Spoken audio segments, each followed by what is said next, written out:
मित्रों, भाइयों और बहनों, साल 2014 में जब ये आवाज गूंजती थी तो देश की जनता को लगता था कि अब सच में अच्छे दिन आने वाले हैं। विपक्ष में रहते हुए वादे इतने बड़े बड़े किए गए कि जनता ने उन पर आंख बंद करके भरोसा कर लिया। लेकिन आज इतने सालों बाद जब हम उन वादों की हकीकत देखते हैं तो सिर्फ खोखले दावे और अधूरी गारंटियां नजर आती हैं। याद कीजिए साल 2013 का वो भाषण जब रुपये के 60 रुपये पर पहुंचने पर कहा गया था कि सरकार और रुपये में गिरने की होड़ मची है।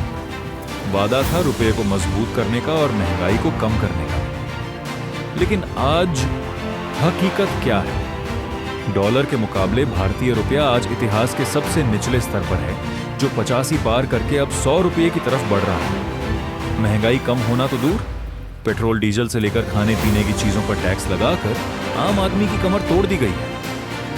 सरकार का सबसे बड़ा और लोक लुभावन वादा था हर साल 2 करोड़ युवाओं को रोजगार देना। अगर इस हिसाब से देखें तो अब तक करोड़ों युवाओं को नौकरी मिल जानी चाहिए। लेकिन आज देश का युवा सड़कों पर डिग्रियां लेकर घूम रहा है। रोजगार देना तो दूर, जो परीक्षाएं होती भी हैं उनका क्या हाल है?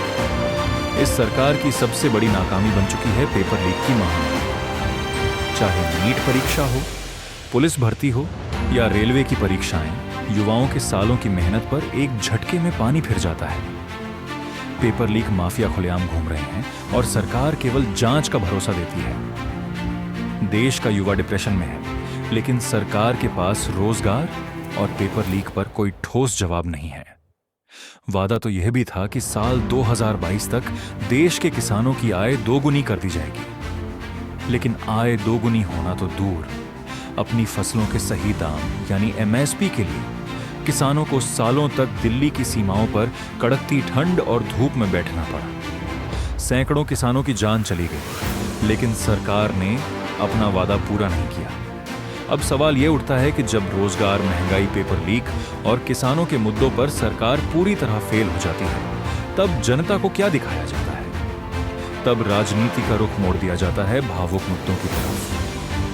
जब युवा नौकरी मांगता है तो टीवी पर बहस छिड़ जाती है कि हिंदू खतरे में है। जब रुपये की गिरावट पर सवाल होता है तो राम मंदिर के नाम पर वोट मांगे जाते हैं। जब पेपर लीक पर घेरा जाता है तो देश को जात पात और धर्म की डिबेट में उलझा दिया जाता है। राम मंदिर बनना अपनी जगह है, आस्था अपनी जगह है, लेकिन क्या मंदिर बन जाने से युवाओं को रोजगार मिल गया? क्या पेपर लीक होना बंद हो गया? क्या रुपये की कीमत सुधर गई? अधूरे वादों की लिस्ट बहुत लंबी है, जिसमें 15 लाख रुपए का वादा, काले धन की वापसी और बुलेट ट्रेन का सपना शामिल था। लेकिन जब भी काम का हिसाब देने का वक्त आता है तब राष्ट्रवाद और धर्म का चश्मा पहना दिया जाता है। जनता को अब सोचना होगा कि देश वादों से चलेगा या ध्रुवीकरण की राजनीति से। अपने हक के लिए सवाल पूछना बंद मत कीजिए। अपनी राय कमेंट में बताएं और वीडियो को लाइक और शेयर जरूर करें।